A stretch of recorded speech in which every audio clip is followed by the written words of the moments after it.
Hi friends, welcome to my channel. ఈరోజు lunch box recipe టమాటా పప్పు వండాను ఫ్రెండ్స్. ఎలా వండాను చూడండి. ముందుగా స్టవ్ ఆన్ చేసి కడాయి పెట్టి 2 టేబుల్ స్పూన్స్ ఆయిల్ వేసుకోవాలి.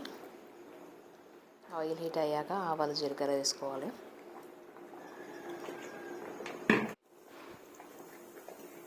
జీలకర్ర ఆవాలు 1/2 టీ స్పూన్ వేయాలి.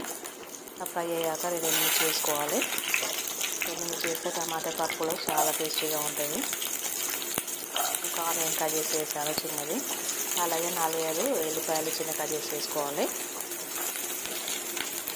ఆనియన్ బ్రౌన్ కలర్ ఫ్రై చేయాలి. అలాగే ఒక రెమ్మ కరివేపాకు వేసి ఎంత బాగా ఫ్రై చేస్తే అంత బాగుంటుంది కర్రీ. ఆనియన్ ఫ్రై అయ్యింది. 1 టేబుల్ స్పూన్ అల్లం పేస్ట్ వేయాలి. పసుపు వేయాలి 1/2 టీ స్పూన్. ముందుగా 4 టమాటాలు చిన్న సైజు చిన్న పీసెస్గా కట్ చేసి వేసుకున్నాను ఫ్రెండ్స్. అవి వేసుకోవాలి. టమాటా పీసెస్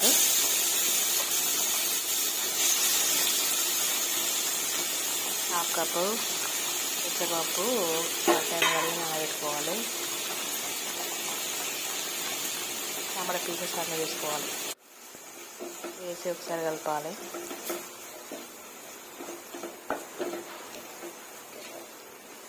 టమాటా పీసెస్ బాగా ఉడకనియాలి. ఉడికితేనే చాలా టేస్టీగా ఉంటుంది. పప్పు వేసుకోవాలి.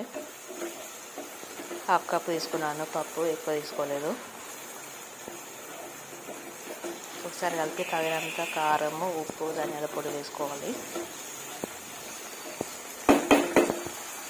2 స్పూన్స్ కారం వేసాను. 1/2 టీ స్పూన్ ధనియాల పొడి, 1 స్పూన్ సాల్ట్ వేసాను.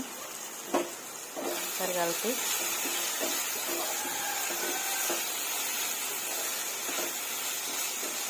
ఉడకనివ్వాలి. 1 గ్లాసు వాటర్ వేసుకోవాలి.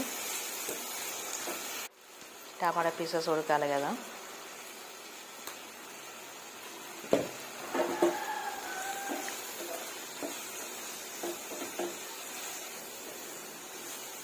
ఎండుమిర్చి వేసాను కదా, టేస్ట్ బాగుంటుంది. పచ్చిమిర్చి వేయట్లేదు దీంట్లో.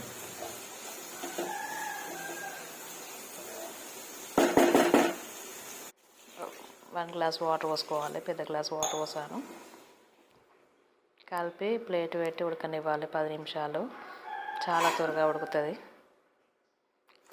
సాల్ట్ తక్కువ అనిపిస్తే మళ్ళీ లాస్ట్లో వేసుకోవచ్చు ఫ్రెండ్స్. నాన్ స్టిక్ కడాయిలో కర్రీస్ అడిగితే చాలా టేస్టీగా ఉంటాయి.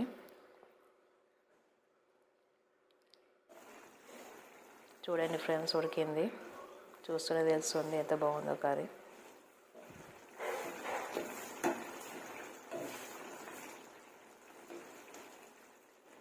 అలా 5 మినిట్స్ ఉడికినాక స్టవ్ ఆఫ్ చేసి సర్వ్ చేసుకుంటే సరిపోతుంది.